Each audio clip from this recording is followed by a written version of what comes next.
can and has gone to Worlds, I don't care about doing any sanctioned show anymore. Absolutely. So it's funny you say that. I talked to Mike. We're at the same mind right now. Yeah. OSG is where we want to be at. So yeah, I don't. There's no. What's the benefit for me of paying a membership fee to go into nationals to get a bragging right? Now USS does have pro now, right? Yeah. But like Strongman Corp and some of the other places don't have pro if you're the wrong weight class. Okay, Yeah. but here's the thing. 2 weeks ago, I just competed as a pro. So am I a pro? Right. Do I get to put Trotter, the trainer, 105K pro? it's so subjective. Right. Because Because I competed in a pro class. That's a problem. Here's the thing. Like, what qualifies you as a pro? Like, are you a pro level athlete or are you making money? Because if it's qualified as making money, none of us are making any fucking money. I spent more money in this than I'll ever be able to make from it. I think But if you're like professional level athlete, like at the highest tier of an athlete, that's OSG. That's if you're Bobby Thompson, then you're a pro. Bobby Thompson said it about pros. Exactly. He said, if you get paid, you're a pro. Or it was him or someone else. But if you get paid,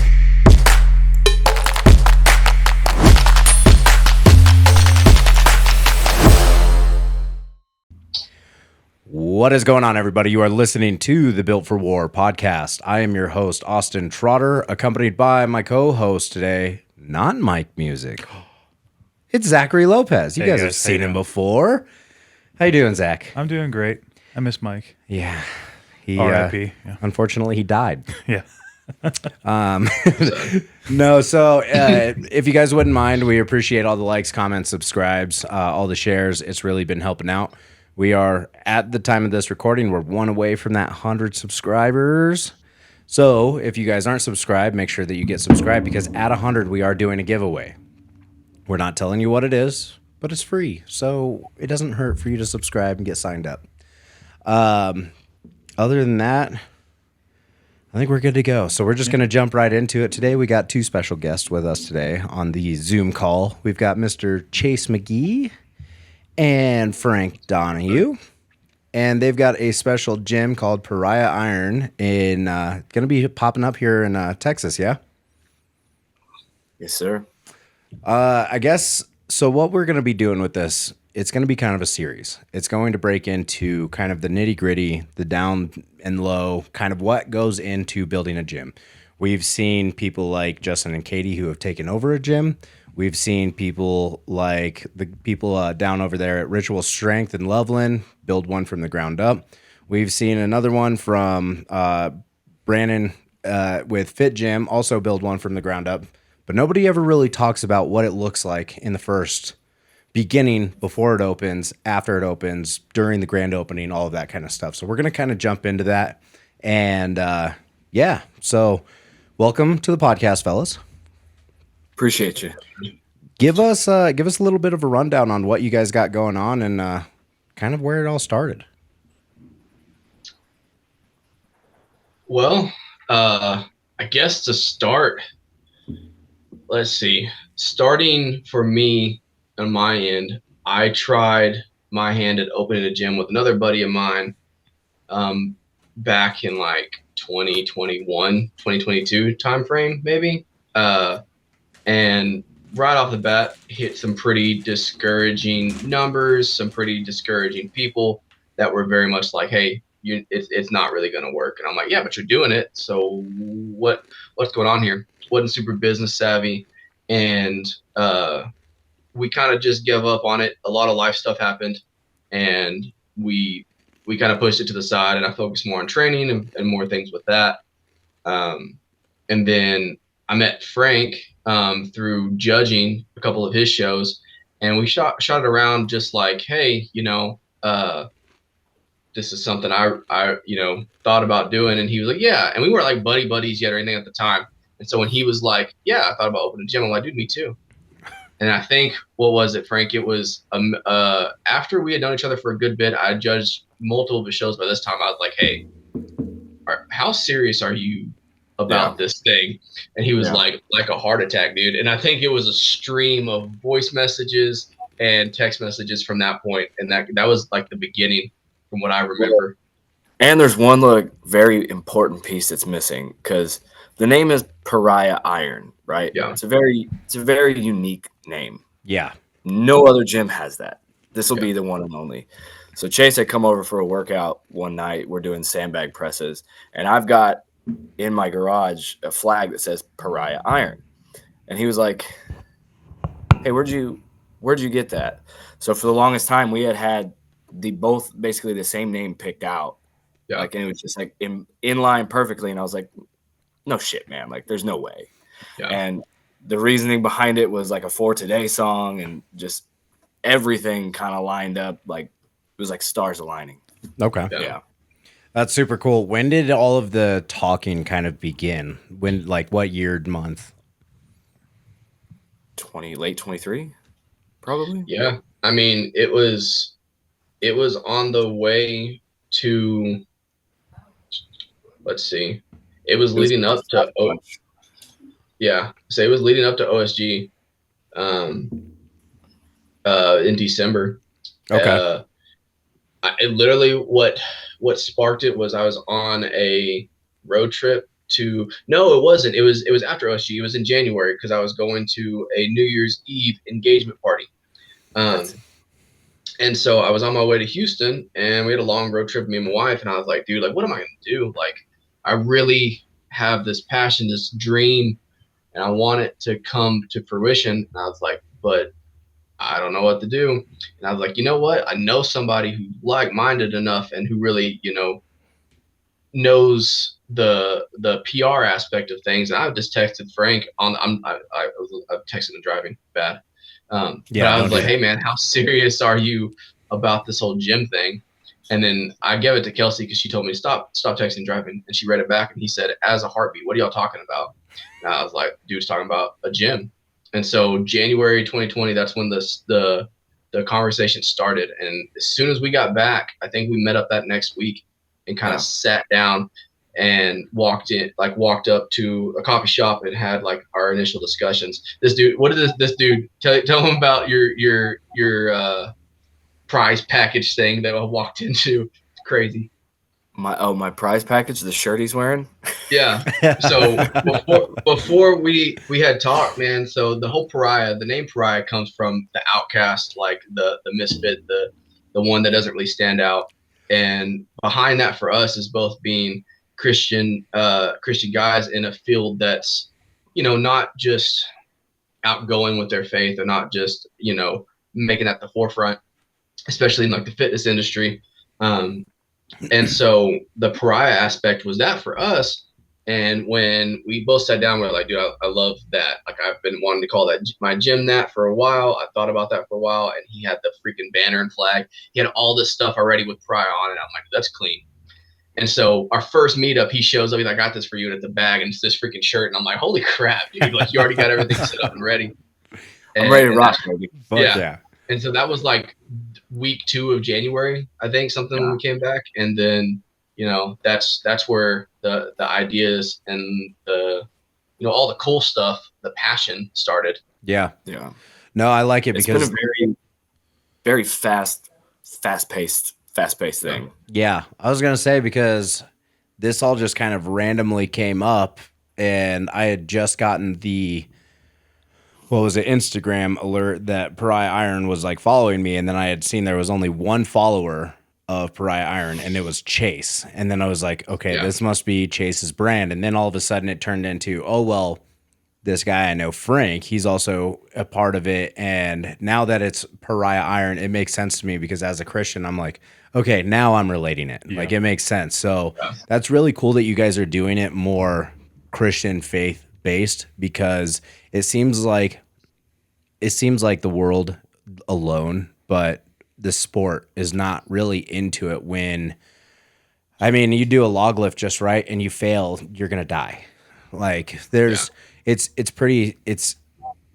think people take advantage, or not take advantage. They take it for granted what we're doing as lifters. So for you guys to already be bringing in a Christian aspect to that is actually really, really cool. I think that's cool. It appeals to a lot of people too. Like, everyone that lives around here. Yeah. Like 9 times out of 10, they're super spiritual and real committed about. I think that's a perfect name. Yeah. like the fates aligned, just like the stars were. Yeah. He has the flag. Yes. I know, yeah, and it's also cool that it did. It did. It was like one of those things of where it was just kind of meant to be. So, so you guys got started pretty early January. At the time of this, it's even earlier April. Yeah. I had seen, I think it was on your Instagram, Frank, you had said something of you were checking out a location not too long ago. Yeah. Yeah. So we've been kind of looking at a few prospective locations and just kind of weighing our options. You know, we're not going to settle when it comes to any of the aspects of the gym. Right. Like Chase was saying, like we're taking this as serious as a heart attack, and like, you know, the clientele is numero uno. So it's like we're not going to settle for anything less than perfection. Right. But yeah, we've checked out a few properties in Belton. Help me out, Chase. You're closer to where those three areas. Troy, Belton, Temple, and the last one was Troy. There was a couple spots in Nolanville, but a lot of them, you know, they have things that we can make work and things that are really, really great about it. But a lot of it just had, you know, an issue here or there. And like what Frank was saying, was like, we're not going to really settle.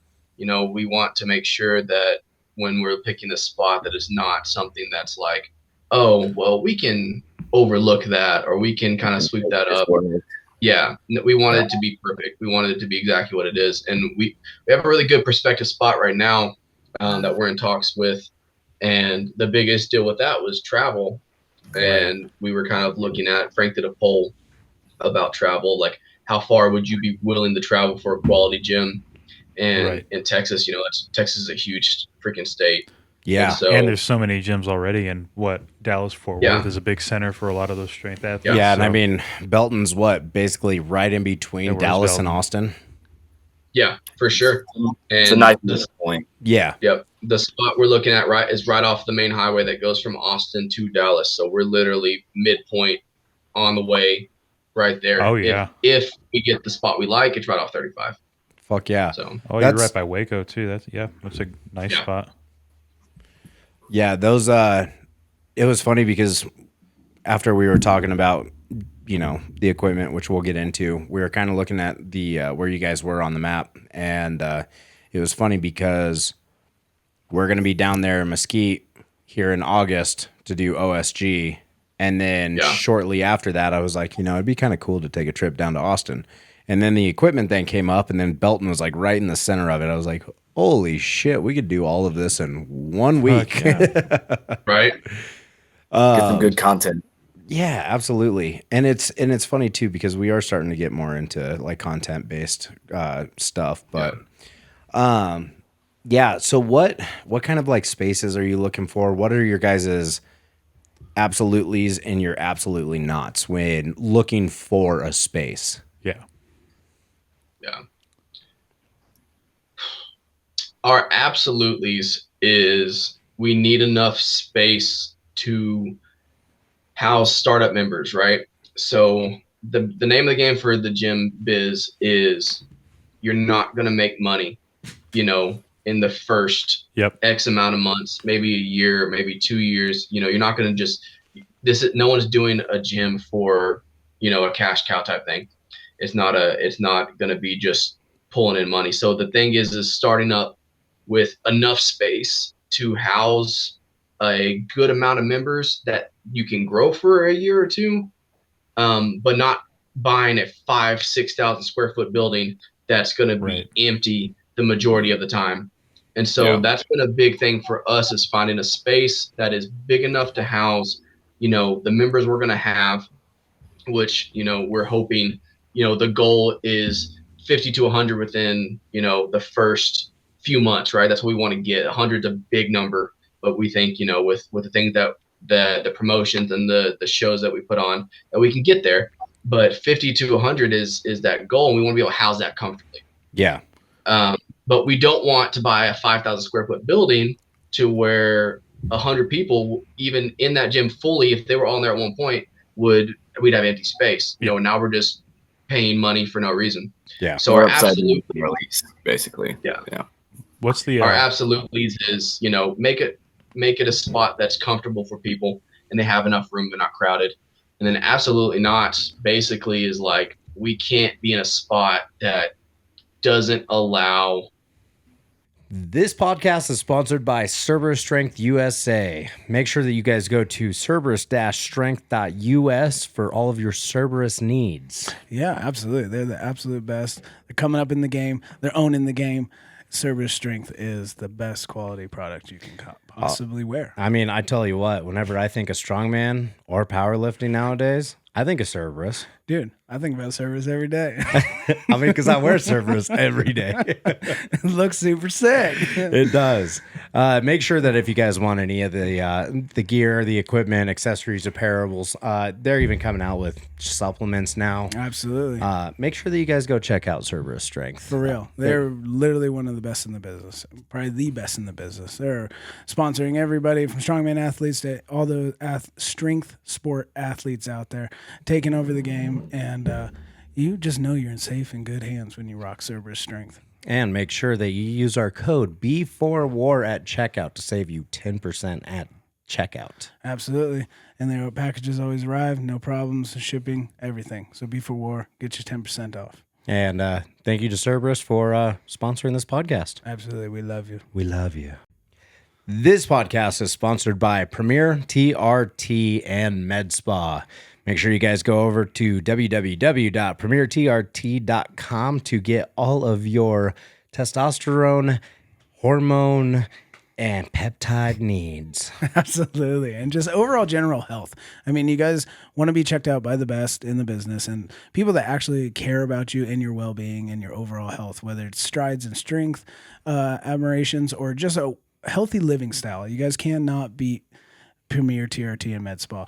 Great family-owned style business, and you're just one of the family. And as always, get yourself checked. Either that or go check them out at 12774 Colorado Boulevard, Suite 141 in Thornton, Colorado. Yeah. Go over there and tell Melanie we said that we sent you, you know. Tell them that Built for War sent us. That's right. You were hanging out with us last night, chilling, and you needed to come get checked. So, bam, there you are. Yeah. For a low price, they'll check you out. They'll get you what you need and get you out the door so you can be back to living a healthy, lovely lifestyle like everybody else. That's the American dream. That's the American dream. It really is. But no, for real, guys, always we say keep an eye on your health, and there's nobody better. Yeah. Premier. And, yeah, family, and just, man, you just become one of the family, okay? You're part of the familia now. For real. You're under my protection, okay? Well, thank you for sponsoring us, Premier TRT, and thank you to you. Always. We'll see you guys. The sport that we do. Yeah. We've ran into some issues to where, like, there's no parking. There's no concrete, no concrete parking. And that's been a big deal. Is Frank, his shows really like truck pulls, and that's really kind of difficult to do if there's no like level ground. Yeah. So it's not necessarily absolutely not, but it puts a damper on things. Yeah. And then, you know, we're trying to steer away from spots that have other gyms in the vicinity. You know, we're not trying to be scalpers of people's clients and stuff like that. And also too, you know, you're splitting clientele and things like that. So that's really been a thing, is trying to get away from certain gyms and also make sure that we have enough space to actually do strongman. Strongman takes a lot of stuff, man. We're moving all the time. Like, we got stones. Yeah, I was going to say, the implements alone take up most of the room. Yeah. If you can get enough room just a house, I mean, like, yeah, the stones they take up, almost 1,000 square foot just in themselves. Yeah. But that's a big deal. And I know that like height is a really big deal as well, just because you don't want to have somewhere to where you've got 8 or 9 foot ceilings just in case you toss something or you want to toss something. But especially because, I mean, with all gyms, you have to cater at least a little bit, I think, to the other crowds like powerlifting, CrossFit.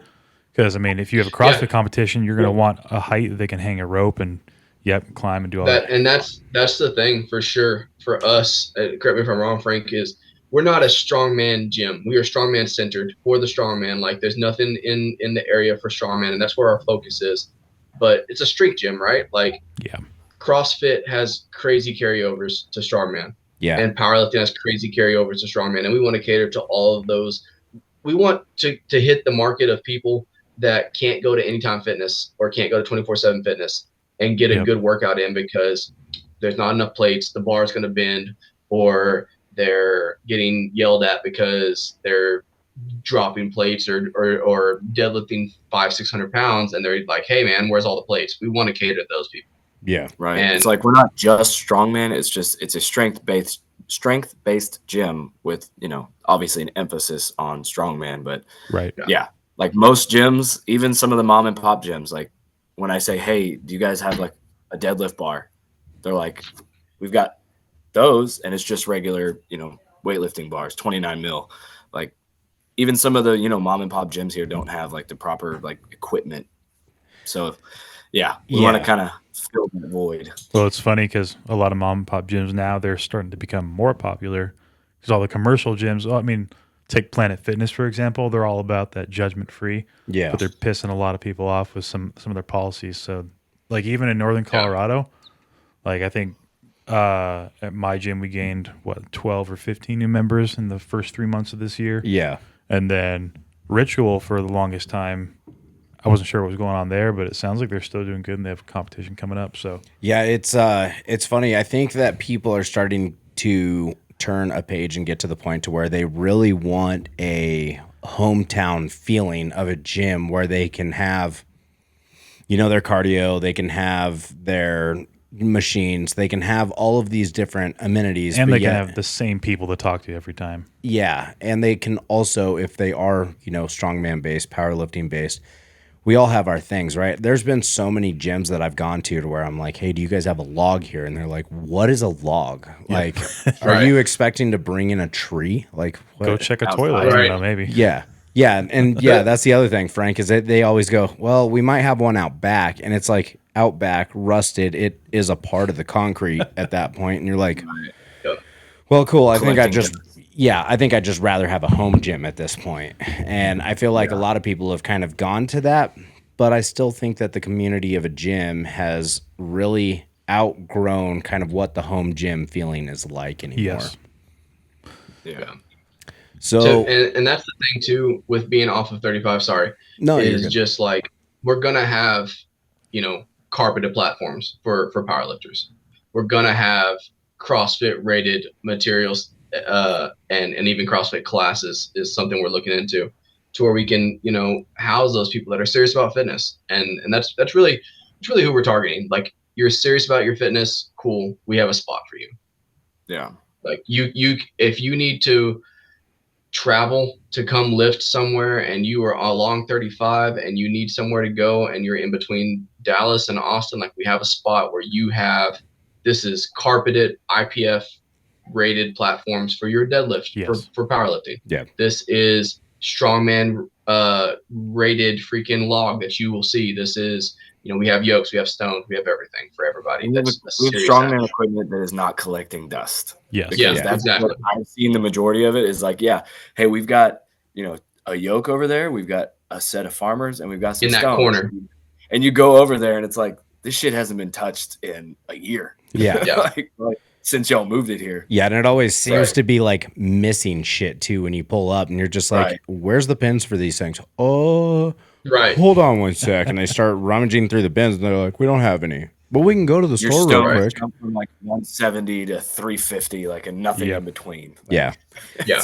That's my problem, only because I poured like 8 stones at once, and it's like, well, your stones jump from like what, 220 to 350. Yeah, so it goes 250, 270, 350, 450. Jeez. Wow. 3 different molds, probably 3 different molds. Yeah, that's exactly what I did. Was I just went up the inches, and every inch of concrete turns into an extra 100-some pounds. Yeah. So yeah. And then, the first time we lifted, I'm like, shit, we're going to probably tear our bicep because we're jumping right from the 200s to 350. And dangerous, stupid shit. We didn't, and I hit the 370 just fine, so we're good. It was beautiful. So are you guys going to offer personal training to start or anything like that? Are you guys, what do you guys coach? Are you certified? In so I currently do programming for a few clients. I would love to do in-person coaching, in personal training, things like that. For me with strongman, and I think what a lot of people are seeing is experience kind of trumps some of those, I guess, certificates. I see a lot of personal trainers that have a lot of personal training certificates that don't know jack about lifting. I'm one. I've been in strength sports I'm 28. I've been in strength sports for 16 years, more than half my life. Yeah. And so it's one of those things where like, for me, it's a little bit easier because I have that, I guess. It sounds funny to say, like pedigree, like I've been doing this for a while, so I don't need a certificate to say like, hey, I know what I'm doing. But that's what I want to coach strongman. I will get probably certified to do some CrossFit classes, because I think that's where a lot of people, especially like clients, want to hit like those morning workouts. A lot of those are CrossFit type stuff. So getting certified with that will probably be something for me. And then we have a couple people that we are looking at to do, like for some of the younger age groups, like football based stuff or athletic based stuff, that offer some classes with that, because that truthfully, that's where we all get started as high school sports. Yeah. And someone has to tell you that your coach is hurting you and you need a little bit extra of like, hey, don't die, don't get hurt, don't do this is what you should be doing. And that's where we want to meet a lot of the next generation is some of those younger kids too. So we definitely want to offer classes. We don't know what it looks like just yet and how many we're going to offer, but I will definitely be coaching strongman classes. And Frank is bringing over anything. I was like, so I will not be. I will not be. So Chase is actually my coach. I don't know where he's at on your screen, but left or right. But Chase is actually my coach. I think he's on this side. I don't know. It's hard to because it's flip flop. Like boom. Yeah, there you go. He's my coach. I am just like we're trying to like fill heaven. I'm trying to fill this sport. I mean, it's the same thing. So I just want to get as many people as I can.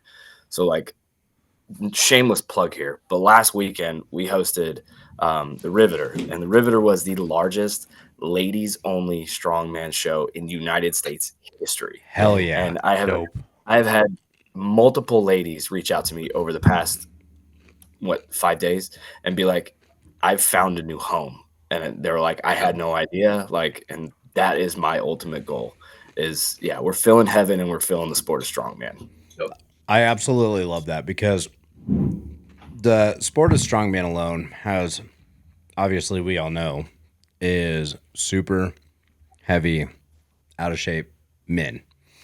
And if we could rock on. Yeah. Hell yeah. If we could match that with super, just driven women, that would be amazing because there is a space for it. And I feel like it's tough for a lot of women because they are setting all of these records and doing all of these great things. And I never want to take that from somebody, but the ratio of men to women, I swear, is like 5-1. Well, and the other thing is all the pro women right now, if you talk to any female that wants to get in better shape or do something like that, and you show her like Nadia Stowers or Lucy Underdown, their first response is going to be, why on earth would I ever want to look like that? Like, that's cool, they can do it, but I don't ever want to, be that large. Yeah. Which it's cool too because of the 105s is you're saying how strongman's starting to expand. The 105 class is just blowing up now. We're probably going to see, I'd hope to see a televised 105 World's Strongest Man here soon. Yeah. And then the same for the women. 105, everywhere is getting crazy, man. The 90s are blowing up, and even the women, like you're talking about, the women 64, like you got stuff like Chaos Classic now that's literally doing 90s and 64, and it's growing so much. Yes. But as far as like the women thing, man, if anyone's listening, who is a lady or even their wife, man, my wife competed in the Riveter. She is a true novice. Never lifted before. Yeah. I've tried my hardest to get her. I'm like, hey man, like just try this out. Like, you might like it. Who knows? She played softball all throughout high school and was a competitor. She wanted to be an athlete, but the way she described it was, obviously when I took the pressure off and I was like, hey, do your thing. If you don't want to do it, do it. If you don't, whatever. but she deadlifted one time and was like, this is really cool. It feels cool to be strong. And she's like, I might do a show. I'll think about doing like a novice show. And then the progress she made in training wasn't like you said, she doesn't look like Lucy or like, I'm trying to think of big names. She doesn't look like Hannah, my coach. She doesn't look like that. And she doesn't really have the desire to be that massive. But what she said was feeling strong is amazing. Yeah. Like knowing Yeah. that I can do strong things. And then having my daughter look at me and see that like women can be strong or like mommy can do that is the coolest thing that she said was about strongman was like, I just feel so more like I capable, so much more powerful. Like I am able to do things and that's the truth with men and strongman too, is like, there's something about these here's a shameless plug for Tommy, odd objects that I can pick up that Yep. now is more capable for my everyday life. Like powerlifting, I powerlifted for like 11, 12 years. I did not feel as strong as a person as I do when I got into strongman, of just like, hey, this is a thing. It's weirdly shaped. I can pick that up probably and move it however I need to. Like that's something about the sport that is, empowering, especially to women. Like I said, my wife loves the fact that she just feels powerful, that she feels strong. She feels like she's capable of doing strong things. Yeah. And she loves that. Her daughter sees that. It's almost kind of like an egocentric pride boost, but I mean, in a good way, because I mean, you go to church and you're not going to tell your pastor or your friends like, hey, I did some kipping pull-ups this week and it was really cool. Like, no, you want to go tell like, hey, I picked up a car this week. You guys want to see the video of it? Like, that's fucking cool. I want to see that. I cannot tell my pastor shit. I can't tell my pastor shit because most of the time he's competing with me. Well, you dug your own grave on that one. Yeah, my pastor is actually stronger than me, except for Stones. Oh, no. Yeah.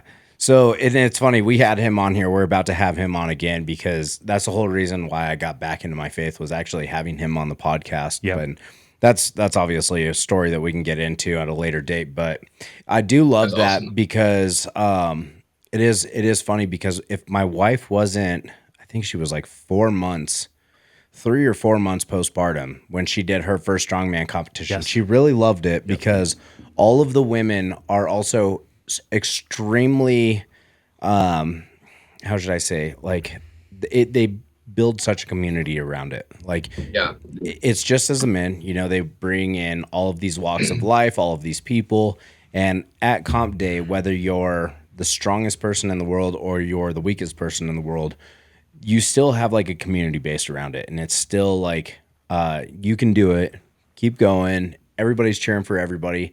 Yes. And that's what, at least me personally, that's what I strive as a community builder, is having somebody there to continue to just push each other, right? Because we all just need that push and that love at the same time.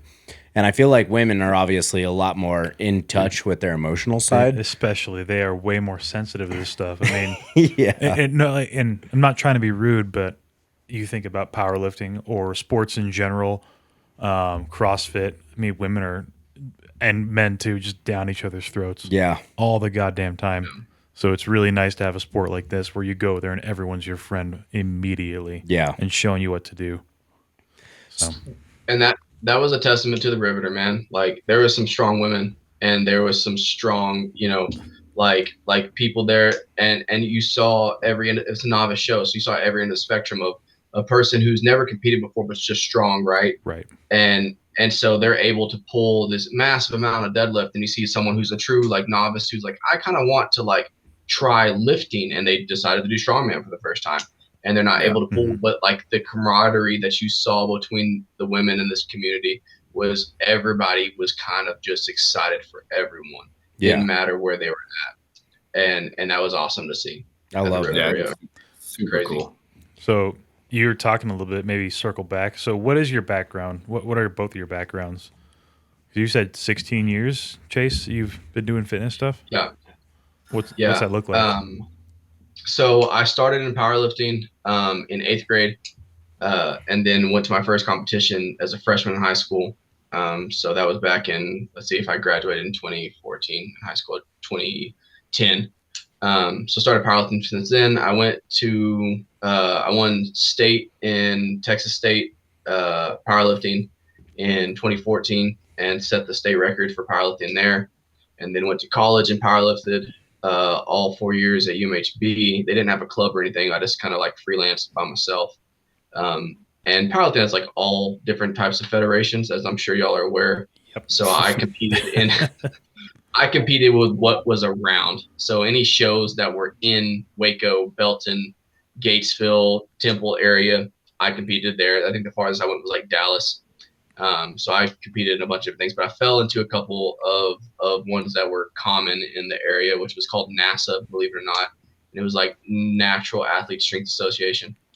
And set their national records, which is powerlifting. So my national record was whatever anyone else's national record in the next federation was. But it was cool as that's genuinely my favorite thing about powerlifters. Yes. Is they're like, I have a national record. Which league? Which weight class? Yeah. What age, league, weight class, gender? Like it's Single, married. Yeah, single, married. How many plies do you have? Right. What do you do What's your for zodiac sign? Yeah, what do you do for work on the weekends? Yeah, there's just all of these like things that they have to like just basically check boxes. But To be completely fair, there are 3 or 4 leagues just in the U.S. for strongman. So I only know we deal with kind of the same shit. technically and to also two. to be completely fair too, now that I'm in the strength game a little bit more serious with like OSG and stuff and like talking to people, there's really only like 1 or 2 strong powerlifting scenes that people take serious anyways. Yeah. All the other ones, they're just like, if you're not in like USAPL, like we don't really care. If you're not IPF, we don't really care. The only other one would be the one, WRPF, which is making a huge, like they're putting USAPL on the fucking back burner right now because WRPF are coming out with these fucking badass shows. We have a state chair, or not a state chair, I guess our regional chair. He goes by Deadlift Heathen on Instagram, but we're coming out with some fucking crazy big shows here. What is the untested powerlifting? Is that WRPF? Yeah, that's with like Death Grip, Derek, and like John Hack and them. Yep. Like the big dogs. And that's why they're getting popular because people are. I was trying to think about. I didn't know the federation. The other thing is there was that gigantic powerlifting competition. The Kern. So the Kern may be making a comeback here in Colorado in the next few years. That's something that we're working with. So the strength community, obviously, as we've talked before, Chase and Frank, like is really big around here in Colorado since it's like super central. Everybody can fly 3-4 hours and get here. The Kern may be making a comeback here in the next 2 years. Shoot. Yeah. That's pretty crazy. Yeah. And for those of you guys that are watching this, if you guys don't know what the Kern is, the Kern was untested, unfederated. Everybody shows up and puts up the biggest numbers in the world. This is where the records get set. So I'm really hoping, knock on wood, that it comes back because there's a couple of facilities that are being built around here that are going to be able to house it. Yep. That's super cool. But nice. So, Frank, you're not talking that much. Yeah, Frank, what's your background? Chase kind of told us about him. So my background is not as prolific as Chase's. I started truthfully working out like right when COVID hit. So I was working at Target with a buddy, and we had been talking about strongman for several months when we first met each other. And then we went to a gym one day and did stones, and we were like, hey, we like this. Like, let's continue this. So we both were like, that was my first training partner. Shout out JD. And then COVID happened and the whole world shut down and you couldn't get anywhere. So we just started stockpiling equipment and like keeping it in my second story apartment. And then, on from there. But yeah, before COVID, I had never really touched a weight. I mean, since high school, honestly. Like I was just a, fat, out of shape alcoholic, did nothing. So Same. No shame. Yeah. No shame in my game. But yeah, so I've been in the game a very short amount of time. if I had to put myself as a competitor or a promoter, I'm going to lean way more towards promoter. That is something I truly, truly just enjoy the hell out of, is putting on shows, and for each show, just leveling them up. As a promoter, do you get anxiety attacks day before? Oh, Jesus. I didn't sleep the night before. You are a great promoter. Like, I spend probably the last 2 weeks leading up to a show, my wife is like this close to just like leaving. Yeah. Just because like so much going on. I'm putting names on the back of t-shirts. I'm getting the prize packs in order. Yeah. I'm running up to the gym to make sure, there is sufficient room for, vendors and spectators, and making sure the chairs, there's just so much behind the scenes that goes on for quality shows. Yeah. Little asterisk there. Quality shows that most people don't know about. I know Texas, pre-COVID, well, I guess somewhere in COVID too, there was just a history of poor promoters and putting on poor shows and just trying to get the biggest payday. And so you had these really low quality shows, and I feel like now we're kind of breaking our way out of that. There's lots of good promoters here in Texas now, and there's some that are on the rise. So I would just like to see that, continue the path, and now we just get to a standard of quality that everybody can, agree upon. Yeah. Yeah, I completely agree, because as a good promoter, we've only ran one show, and I know that with that one show, on the way out to it, because I live in Lockbuoy, which is about an hour and some from where we hosted the show. As soon as I got on I-25, I started like losing tightness. I got really tight in my chest, and I was like, what did I forget? Like, something happened. Something's going on. This shit has to be 100%. And the state chair was obviously going to be out there. So I was just very nervous to begin with, because there was a lot that went into it for a long time. It was at somebody else's gym, and I was like, this has to be perfect.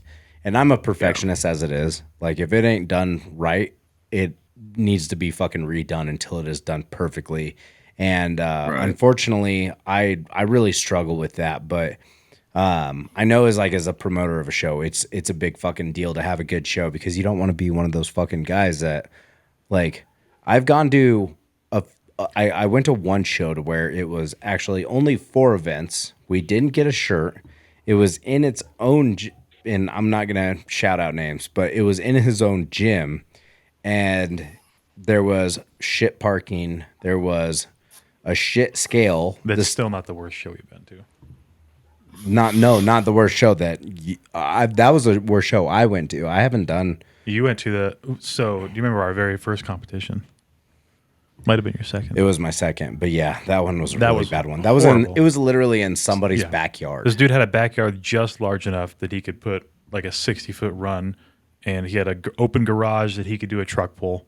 And For like 30 foot. Fuck it, drive out, get this county road to my house and just park. Oh, and by the way, use the RV that's in my driveway as the bathroom. What was the entry fee? Too much. If it's not I was like, free, if it's anything, like $30. Why do I want to say it was still like $80? Because it was. Yeah. Wild. I can bring it up. That one I don't mind blasting. And here's the part that pissed me off. And you're talking about promoters giving that effort. Like, he ran another show like a year later, and it was in an alleyway behind a supplement shop or something. But it was in an alleyway with the fucking dumpsters and a telephone pole and like, God, maybe 10 yards of space, like a 10-yard like square. Yeah. Here's the thing. I don't blame the promoter at all. That is 100% on the competitors. They should have seen year one and been like, nope, fuck this. Like, exactly. Let him put it on, but nobody should sign up for this. We need to weed him out. It was tough because it was, and he was also going for the state chair at the time. Yeah. Well, that's the other thing. That's a whole different kind of fucking shit market there. But that second show was supposed to be a bigger and better show in a bigger and better environment, and it turned out to be in an alleyway. It was like a cardboard box. Yeah. Like the equivalent of competing in a cardboard box. But I think you're definitely right by stating that when people fuck up on year one, if it's that bad, it normally turns out to be they're done fucking doing anything. Right. And like the shows that I was speaking of won't name drop any shows, but like those promoters who were putting on those shows, they're not promoting anymore. So it's like it kind of worked itself out. Like if we stop showing up, they'll stop putting on shows. Yeah. Well, and I also got a feeling that Colorado is just like Texas, to where the shitbags get weeded out in strongman, because you can't be a shitbag in strongman, whether you're a competitor or a promoter, and still make it. Yep. Yeah. The community, I feel like it's just too tight knit. I'm curious, what's the volume of shows like in, because you're south of Waco towards Dallas, like what's the volume of shows every year? I know Dallas has a lot. Texas, we had, what was it like? We had one for every weekend. I think there was like 50 some odd shows in Texas last year. So I created a group chat on Instagram with every single person who puts on shows in Texas. I've also created a Google spreadsheet that all of those promoters have access to, so we can see week by week, week 1 through 4 for every single month. Like, just so we're not all stepping on each other's toes. But like, there's a significant amount of shows in like the big 3, which is like Dallas, Houston, Austin.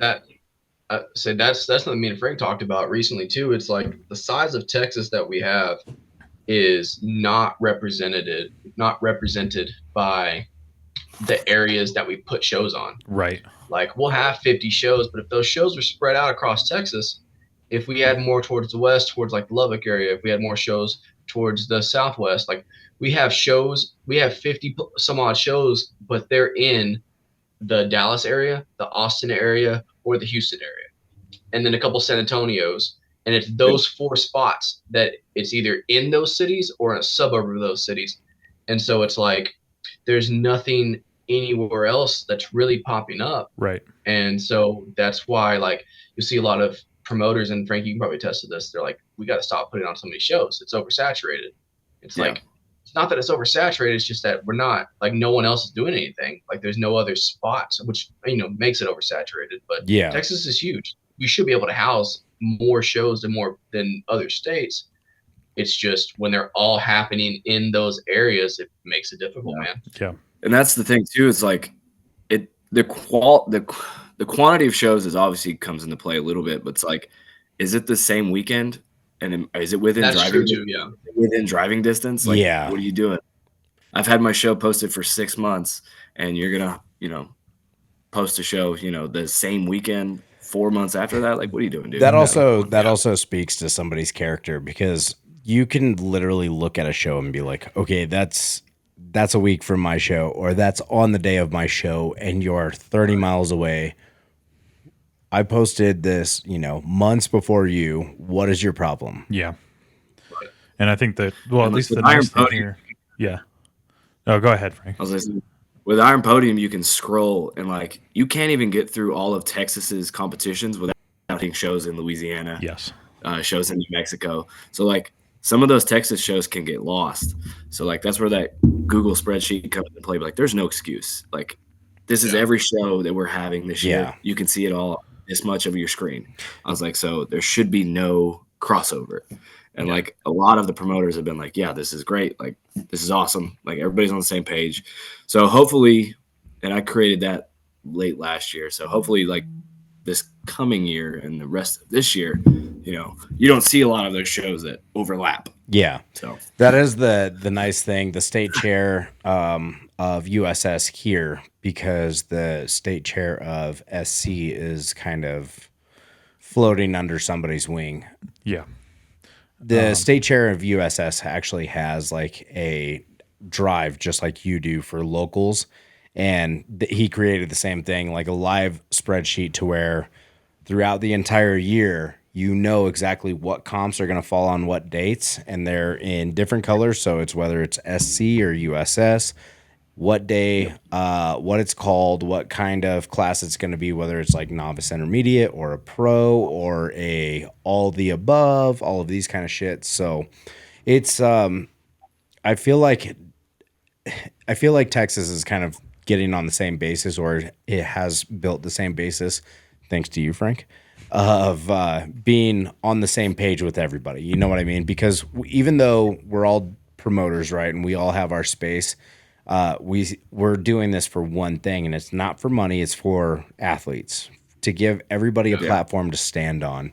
And it's crazy, when we first started these shows, like I feel like these shows would just pop up, and we're like, we got to get on it because there's only one of them this year. It's funny Frank brought up Iron Podium, because I was going to say the same exact thing. Like, thank God for Iron Podium, because like the shows pop up, but now that Iron Podium's kind of become widespread, like even if our state chair wasn't giving out info like when he's going to put on shows, at least we have that tool, and people are nice enough here that they're not stepping over people's toe. I think it happens every once in a while. There's like we've had an issue last year. I won't go too far into the detail, but I would say it happens more fewer than more often. Yeah, like people tend to keep an eye out, like, oh hey, someone else is doing a show on this day, I'm not going to touch it. Yeah. I don't know. I think it's cool to see people actually working to get this shit done for the athletes. Yeah. Because USS, man, I'm torn, because USS I've always advocated for, because they really take care of their athletes. They have great shows. They try to talk. They try to communicate. They try to give back. But I've said it to Mike. It's a dead end. SC has way more doors. OSG has way more doors, but they don't necessarily cater to the athletes. So, I mean, I guess it's on. You say Strongman Corp doesn't cater to the athletes? Not as much. I mean, they cater in terms of like giving you those pathways to get to the pro stage, to get to the Arnolds, to get to whatever. But it's good to have promoters at least talking, because there's really only one or two leagues that are considering. I'll say this controversially, or devil's advocate, as an athlete. Well, and it's not as for every athlete, but as an athlete who can and has gone to Worlds, I don't care about doing any sanctioned show anymore. Absolutely. So it's funny you say that. I talked to Mike. We're at the same mind right now. Yeah. OSG is where we want to be at. So I don't. There's no. What's the benefit for me of paying a membership fee to go into nationals to get a bragging right? Now USS does have pro now, right? Yeah. But like Strongman Corp and some of the other places don't have pro if you're the wrong weight class. Okay, but here's the thing. 2 weeks ago, I just competed as a pro. So am I a pro? Right. Do I get to put Trotter the trainer 105K pro? it's so subjective, Right. Because I competed in a pro class. That's a problem. Here's the thing. Like, what qualifies you as a pro? Like, are you a pro level athlete, or are you making money? Because if it's qualified as making money, none of us are making any fucking money. I spent more money in this than I'll ever be able to make from it. I think if you're like professional level athlete, like at the highest tier of the athlete, that's OSG. If you're Bobby Thompson, then you're a pro. Bobby Thompson said it about pros. Exactly. He said, if you get paid, you're a pro. Or it was him or someone else. Because if you get paid, you're a pro. But it's subjective, because other people might say, you're not a pro unless you compete at this show. You're not a pro unless you do this. On the last meeting that I had with Bobby, because he's my coach, I talked to him and he was like, hey, so what is your fucking baseline? What is your goal? I was like, my baseline is I want to win OSG 105, and then afterwards would like to get on SCL and be a paid traveler. Mm-hmm. And he goes, that is pro. He was like, I won SC. He was like, you know what I got? Fucking not shit. I got an invite to the Arnold. And then I got an invite to the fucking pro. And then I fucking struggled for 5 years, and now I'm doing decent. He was like, I don't feel like I'm a pro until now. But the problem is he's still not getting fucking paid as he should to be a traveling pro. So I think it's super subjective of what is a fucking pro. And who you're talking to. Everybody and their mother, if you type in 105K pro, there will be thousands of fucking athletes on there. How many of them actually still compete? How many of them actually are a pro? And it's super subjective. I don't mean to get controversial, because we are talking about the gym. But I agree 100%. To me, when I think of pro, and I don't care, I think a lot of strongmen are in the same boat as we know we don't care, because we know we're not going to make any money. Yeah. But when I think of pro, I think of someone who's on a professional level athlete, like a person who plays in the NFL. That's a pro, whether or not he makes money or not. Like the kicker, or the second string bench warmer. That's a professional athlete. Like what They're you making do that is money. Yeah. you're making some money. But Yeah. my point is like what do you do for a living? Like, you know, your 9 to 5 is work, whatever, but then you come home and you are working out at a professional level and you're competing at a professional level. So to me, what makes the pro status is the level of competition that you're doing. Yeah. And that to me makes it a little bit more, I guess, acceptable for, you know, some of your women athletes and some of your lower class men. Like an 80 guy is never going to make money because we don't have a pro. We don't have a, like we got PSL that will give some payouts. OSG, if you make podium, will give some payouts, but that's it. There's nothing besides that. And for the ladies, there's absolutely nothing. Like they just got invited to the freaking to Rogue, The or the invitational. Arnold or whatever. Yeah. This will be Yeah, the the second or invitation. third year. Yeah. And so it's, to me, that's what, but like I said, no one cares about the pro card. But for the baseline, whenever someone talks to you, it's kind of like I said in the last podcast, someone talks and they're like, hey man, like what does this look like? I get to come home every day and I get to talk with my wife and hang out. And it's like, well, when I'm training for OSG, I come home and I cook dinner for my kid and my wife and I give them a kiss and we go outside and we train. Yeah. Until bedtime. Yeah. And that's what to me defines professional level athlete. It's like I have a second job that I'm having to do. There is no bullshit because fortunately and unfortunately, with being a strong man, with eating like a strong man, with like training is one thing, but how you live, how you diet, Your how you lifestyle drink, entirely. whatever you do affects your training. So really, in a roundabout way, your life becomes molded into this environment of focus on I'm going to be world's strongest 105 or world's strongest 90 or, you know, with the people that are at that level, right? Because there is some people like there's just some people that just aren't into wanting to be the world's strongest whatever their weight class is or world's strongest whatever man. And that's totally fine. That's super noble because they're everybody's got different personalities. Yes. Sure. But for the people that I said that's not my goal. I don't care to be world's strongest anything. I don't have any anticipations to be the strongest in the world. I just want to be world's strongest Charlie's dad.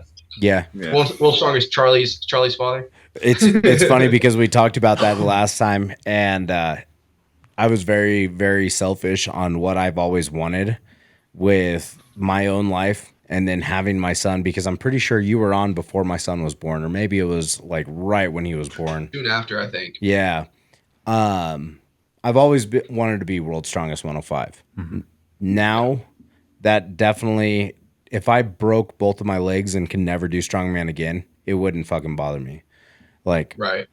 But at the same time, I know that being a high level competitor at anything will give my son and my soon to be next, whether it's a boy or a girl, it will give my children something to look towards. Yep. It'll give them something to look up to because there's so many people out there that are doing the bare fucking minimum on a daily basis. But yeah. So I think you can add to this. I mean, if you can think of anything, I think strongman in like maybe 3 levels. You have a hobbyist who likes working out, likes staying fit. They're not going to go home and adjust their entire diet. They're not going to switch out their pantry. They're not going to inconvenience their family. They're in it for fun. They're in it to stay fit. Then you have, I'd say, the pro-am. Those are guys that might not think they're going to make the world's strongest man. They might not make it on TV, but they're going to compete. They're going to get as high as they can and call themselves a pro athlete, and they're going to make sure they outshine everyone in their everyday lives. The guys that benched at 405 in high school. Right. But I think at that level, you start seeing like the family might be getting involved. Like, yeah, we only buy this kind of rice. We have to keep so-and-so pounds of chicken and beef in the fridge at all times ready to go. Mm-hmm. And then what you're talking about, you get to that pro level where it's like, what's your husband do for work? What's your wife do for work? They don't work. They do nothing but work out all day. They're an athlete. We have a food budget specifically for him and a food budget specifically for us. And he has to do this. And if I don't see him that day, that's because he's doing this. I think that's the distinction between someone who just does it for fun and then someone who is actually a professional like we've been talking about. Yeah. And that's the weird part for me. I'm taking a year off right now, so there's a lot of stuff going on. Obviously opened up a gym, going back to school, and adjusting where I fall at in the strongman level. I'm trying to drop a weight class, but that was the thing is I was in that category. Hold up, you're trying to drop a weight class? No, yeah, I'm going to the 80s, man. Oh shit! You're just ready to fuck everybody up in the 80s, huh? I'm 5'6", dude. I should be there anyways. I'm fat for a 90. Don't vomit after every meal. It puts pits in your teeth. So yeah, but that was the thing is I was there like at that level of like, hey man, we don't do anything but train strongman for like a year or so, and that just hurt everything. Yep. Like my wife was like, hey, when are we gonna be able to take a break? Like, when are we able to like stop doing this? Like, I really love the fact that you made it to Worlds. Like, you made it. You were blankety blank strongest man in the world at this year. Like, you did it. But now it's like, hey, when are we gonna be like able to have a date night? Go eat dinner. Like, a friend comes to town and we're able to hang out. Like, this weekend, can we go do this? Can we do that? Like, I want to come home and go get ice cream together. Like, or come home and watch a movie. And it was like, dude, like, no, sorry. Back pre-OSG, what started out was Southwest. Freaking Derek Owens put on the heaviest freaking regional show of all time, and everybody had to get strong. And I was like, son of a bitch. Like, okay. And so that started it. And then, we made it and we were excited. Like, we're going to freaking Worlds. And then that was, from that point to the next, it was like this span of like, my life is nothing but I train. Yeah. What was the time frame in between OSG, Southwest, and Worlds? Oh, so I started training for Southwest in September. April. No. Not. Oh yeah, Southwest. Yeah, because that was in August. Southwest right? was August. Was the beginning of August. September, so October, November, and then early December. So from Southwest Regionals to Worlds was 3 months. And if people were doing it correctly, they were already training for the online qualifiers. So, I mean, just training for Worlds, you should have been training since May, last year. Yeah, and so that's what started with for me was April. I did record setters for Oklahoma, which was another heavy show, and that kind of started my heavy training and gaining a lot of weight and like focusing on that. And then as soon as record setters ended, I went straight back into Southwest training, and that was the heaviest I had ever seen weights before with Southwest Regionals. I mean, it was stupid when he dropped. It was crazy. Yeah, everybody was like, "Fuck." So speaking of Southwest Regionals, are you guys going to link up with Derek at all and maybe put Pariah Iron out there at Southwest Regionals, try to get your name going, like garner some interest? Because I know there's a lot of athletes that travel up there. I see the face expressions. I'm just curious. Hey, that's a good ass idea. I speak with Derek frequently enough and, passing on Instagram that I feel like maybe I could. Hey. I mean, I take tips from my ideas, so. Yeah. No, that's a solid ass idea. I'm really salty about Southwest this year because I'm not competing. Yeah. And so this is the first year I haven't done it in the last 2. So I wanted to see about helping out. Like I wanted to be a volunteer or something like that. He does run fun shows. That makes a lot of sense. You don't want to be a volunteer. Hey, I have volunteered at every show. I know. But is it funner to be a volunteer or a competitor or somebody who's actually building something on the side? See, I'm different. Yeah. It's not about fun for volunteer. It's about helping out. And I get that. I thought about that too. If we do Pariah, that's not something I thought about. But before that, I was gonna like, hey, I'm gonna go. I'll be a handler for somebody. Like I'll go down there and like I know y'all are gonna go, so I can go help out with. I was gonna say I thought you were gonna be Mike and I's handler because he's out. He's getting hip surgery. I won't be Easy competing. peasy. No, I did tell Mike I'm going to make an attempt at Southwest. If anything, it's going to be I'm flying out Friday night and I'm coming back Saturday night, like that kind of deal because I'm going to have finals. It's a 2-day event. I'm just Well, kidding. yeah. No, I'm out for surgery, but I'm going to be there if I can. So, Yeah, for sure. Which means if Chase is there, I'm going to be hounding his ass for not competing. But okay. There we go. No, I think that'd be really yeah, cool. no, There's a lot of things that we can talk about with that too, because it would be really cool to have Pariah out there and then possibly Yes. bring the mixer board, the mics, and do a live cast, which is completely doable with this thing in a computer. And I know Derek likes making big entrances with his shows for all these companies and whatnot. So why not have another live podcast going? Because then he could have two. He had the commentary going, and then you could have another one in the background just over the whole thing. So you never know. Oh yeah. So what stage of the gym are you guys at right now? We just signed an LOI. So Really? I mean, yeah.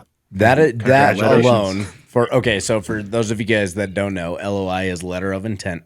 It is formal, but not as formal as signing on the dotted line. It's still a really not big mine. deal. Yeah. So we're getting very close. Very close. There's some negotiations that need to happen between us, our realtor, and the person who's going to be leasing us the place. But I feel like if we, get those hammered down, we'll be rocking and rolling real quick. Yeah. Like getting equipment ordered and sent to the place, getting it all set up, and getting our founding members in there. That's a big deal right now, is we have a good amount of funds to buy the equipment we need, which both of us are garage gym people, so we have a crap load of good equipment already. And so that was a cool thing coming into the strongman scene gym. We have a lot of good equipment already right off the bat. Thousands of dollars saved right there. Yeah. I was going to say that's the biggest cost. Just getting the startup equipment. Yeah, I mean the gym that So we we were have- going to buy was $175,000 just in equipment. Yeah. Golly. Yeah. Whoa. Yeah, it wasn't Yeah, that's a lot. it wasn't much of the members. It was literally just almost $200,000 in equipment. And the way he put it, the members only account for maybe just paying the bills to keep the lights on. You're going to have personal training and other stuff. How many members did that need to fund that? Break even. So I'm not going to get too deep into the numbers because they were very, very skewed. But for the situation here in Colorado, because our prices are a lot higher than yours, we would have needed at least 200 some people at $50 an hour, or sorry, $50 a month to be able to get a little bit of profit. Is that with the rent and I'm assuming the payment on the Yeah. Yeah, so it would have been payment on the lease and then payment towards the loan to the guy who was selling all the equipment. Not to mention the property tax increase, which could have added time to actually get profit from everything. That's crazy. I mean, and when I talk, A lot of members, man. 200 members is a crap load. Well, it's not even the members. When I've talked to Brandon before, or other people at least also. Yeah. Like you said, the first year or two might not even be profitable because you hope for 50 to 100 members, but I mean, they only had Chris one. They had one member for 3 months. Yeah. And that was it. I mean, he's still there, but I mean, it could take a while. So you have to consider all that stuff too. The other thing is that we're more densely populated than you guys are. Like we're spread out. The town that we were going to open up in, or not open up, but take over basically, has a population of 120,000. Mm-hmm. I would assume that where Belton's at has maybe got 30. Like 30,000, not 30 people. But Yeah. Belton's in a spot. Belton's in a spot that's in a kind of like a mini metroplex type thing. So there's Belton, Temple, Salado, and then a bunch of small towns like Moody, Troy. Yeah. They're all kind of close together. So you have a decent amount of people that are there that probably get close to something like, I don't know, 75,000 or so, maybe 100. But it's not nearly like Waco, where Waco's sitting at I think Waco's population is, hold on a second, let me find Waco's, but they're sitting close to in the hundreds of thousands. 212 is my guess. 143 as of 2022. 143,000. That's Waco. Yeah. But the thing is like pulling from Waco isn't hard either because they're a 30-minute drive from where we're playing in our gym too. So, and that's the other thing too with Texas. You guys are already used to driving fucking everywhere because the state is so big. Yeah. So what is 30 minutes? What is 30 minutes for you guys compared to 30 minutes in Maryland? Like, I drive an hour for work. Yeah. And Chase was talking about not wanting to pull from other gyms too. I think. Well, are you talking about pulling from other like smaller gyms or pulling from big commercial gyms? Because honestly, if you're pulling from big commercial gyms, anytime Planet Fitness, fuck you guys, we're gonna pull from y'all. Yes. But another mom and pop, like we're not out here trying to scalp people. That's not the goal. Yeah. But at the same time, and this is a little talk about the behind the scenes of the gym. This is mine and Frank's mindset is like, hey, you're the enemy. Yes. Like the other gym is the enemy. You are the threat. We're going to beat you by outperforming you. No, fucking we're gonna beat you. Kill. With kindness, right? With like offering a better product. Like we're gonna have a gym that is so amazing and so much better and so much more catered to your lifting style that you're gonna want to be here. Yeah. So that's how we're gonna take people. It's not like we're gonna out here like scalping like, hey, you should come over here to our gym, it's so much better. It's like, hey, we're gonna let business stand on business. Yes. Like that's what I mean by it. We're not trying to scalp people and take people's customers, but if you stepped in the gym, you'd stay. At the end of the day, you step in, you're gonna be like, okay, I'm home. That's the goal. This is my gym. Yeah, I also like that because everybody has these 3 different product tiers. This is what my mentor always taught me. He was like, there's shit and it's cheap. Yes. There's decent and it makes sense. And then there's fucking top tier. And it's going to be expensive, but you're paying for what you get. And that is what I've always strived with product is like, we're not going to sell you some cheap shit. And if we do, we want you to send it back so that way we can fucking redo it because it needs to be fucking top tier. And you're gonna charge a little bit more, but at the same time, people are gonna get a community. People are going to get a community and a community. That's really what it all comes down to. You're gonna have like-minded people right next to you working out that on a personal basis that you probably go to dinner with, and you're gonna enjoy your company when you go out there because. I've always been kind of one of those guys that puts on their headphones for 2 to 3 hours, goes and does their workouts, gets done, go home. Or you could be one of those guys that doesn't have headphones on because the gym's playing good fucking music and you're working out with like 5 different people and building a community based around spirituality and lifting at the same time, which go hand in hand. And that's Iron sharpens iron. That's literally why, and Chase knows this, that's why our main saying is iron sharpens iron. Mm-hmm. And it's nice you bring up, paying a little bit more. That's why I'm perfectly happy paying $65, $70 a month and why your members might be happy paying a little bit more than a commercial gym because they're actually not going to feel self-conscious going to a gym like that with people that they really don't care what you look like or what you're doing. They're going to talk to you and support you. And if you're feeling down, someone's actually going to probably notice and ask you something about it. Not like if you go to Planet Fitness or Gold's or anywhere else and they're just like, scan your card and don't talk to me. Just put your headphones on. $10 a month, we're not going to be able to beat that, but we'll be able to beat you in everything else. And I'd rather pay the $50 a month and feel comfortable. Yeah. And that's the thing too, is like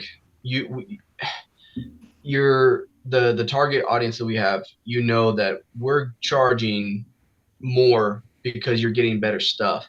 Like the average Joe Schmo lifter, who is perfectly fine at Planet Fitness, they go and they lift on a deadlift on a standard caps bar, and it's fine.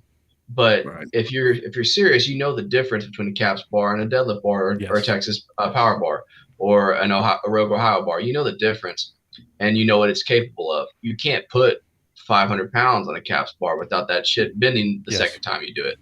So we're not scalping you to make money. We're scalping you to provide you with good equipment. Yep. We want to give you kilo plates. We want to give you a deadlift bar, a Sasquatch mammoth bar. We want to give you these SSBs. We want to give you that carpeted platform. And that's why it costs more, is eventually to get everything that you could ever want. Not to make a buck, it's to provide you with equipment that is worthy of your lifting. Yes. You know, whether it's the hobbyist or the pro-am or the pro guy. That's kind of what we want to have. You know what I mean? It's also you guys too. That's the other selling point, is the expertise. You can't go to another gym, walk up to the counter and say, "Hey man, could you give me some pointers on like what I could do for this, or maybe adjust my diet?" Like you can't do that anywhere else other than like a gym. They're like going to give guys. you pointers, but they're not going to be not fucking saying shit. you know personal training, but you know I'd rather go up to some guy like Chase, say, "Hey, what am I doing wrong? Like, could you help me out? Like, you own the place. Like, it's not some kind of teenagers running a counter at, you know, Right. like big commercial making $18 an hour. Like, I don't give a fuck, dude. Don't go do whatever you want. Don't bother me." Like, Yeah. Right. Take some amino acids. It'd be better. Yeah, take your I hear BCAAs. creatine's pretty good. Yeah. So we're getting to the end of the episode here. We've got a lot of things that are coming up with you guys. What is your, how should I say this? What is your ultimate goal until the next time that we talk to get finished up? Obviously, opening is the end goal for you guys. Yeah. But the next time we talk is probably going to be here in a week or two. A lot of boring stuff, man. That's the nitty gritty with the gym. A lot of boring things.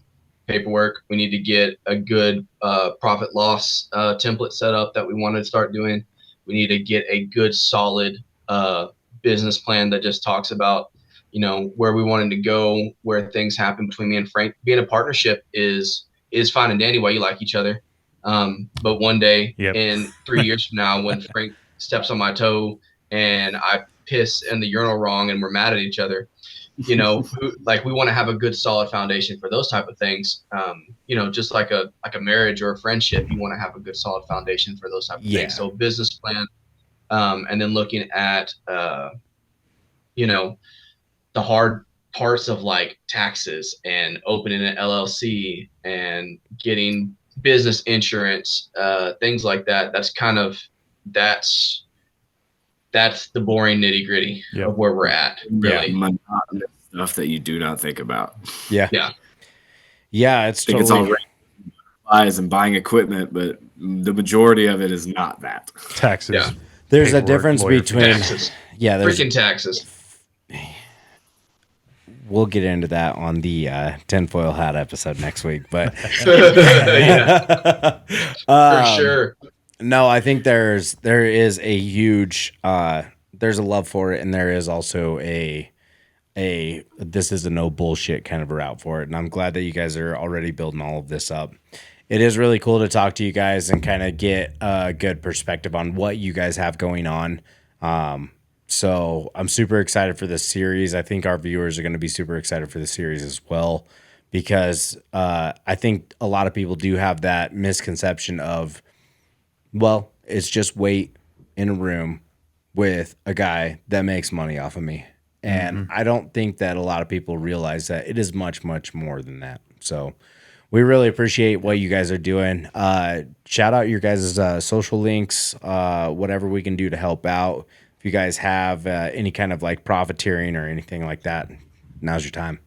Definitely Instagram at Pariah Iron. Spell that out for the folks real quick. PARIAH Iron, IRON, Pariah Iron on Instagram. I'm gonna follow it right now. And then what's your guys' personals? We got to keep an eye on you. Chase, you go ahead. I'm the nobody McGhee. So _the_nobody_McGhee. Offer training, coaching, Belton small. So if any of the listeners are from Belton, one-on-one training, awesome. But I do programming for strongman and powerlifting right now. So anybody trying to get that fulfilled can reach out, DM, things like that. And then my personal is at Frank Donahue 23. I do not offer coaching, but I've got some shows coming up, and you should sign up because they're going to be fucking sick. Sick. Oh yeah. Well, for those of you guys that are at home, make sure that you guys hit that like and subscribe. Stay notified on when all of this is going to come out, because this is going to be a big deal. They're going to be sending us videos and whatnot of kind of the day in, day out shit, and that's going to be hitting the YouTube. We've got a decent little collab that is about to happen, so we want to make sure that we shout you guys out, that you guys do the same, and we're just we're trying to build a community based around faith and strength, so which I think goes hand in hand. Absolutely. Absolutely. God and gains, baby. God and gains might be a new T-shirt. All right, guys. Well, for those of you on the video, write that down. Write that down. For those of you that are on the video, we appreciate you guys tuning in, and Absolutely. yeah, we'll see you here in a week. Take care. We'll see you guys Later, guys.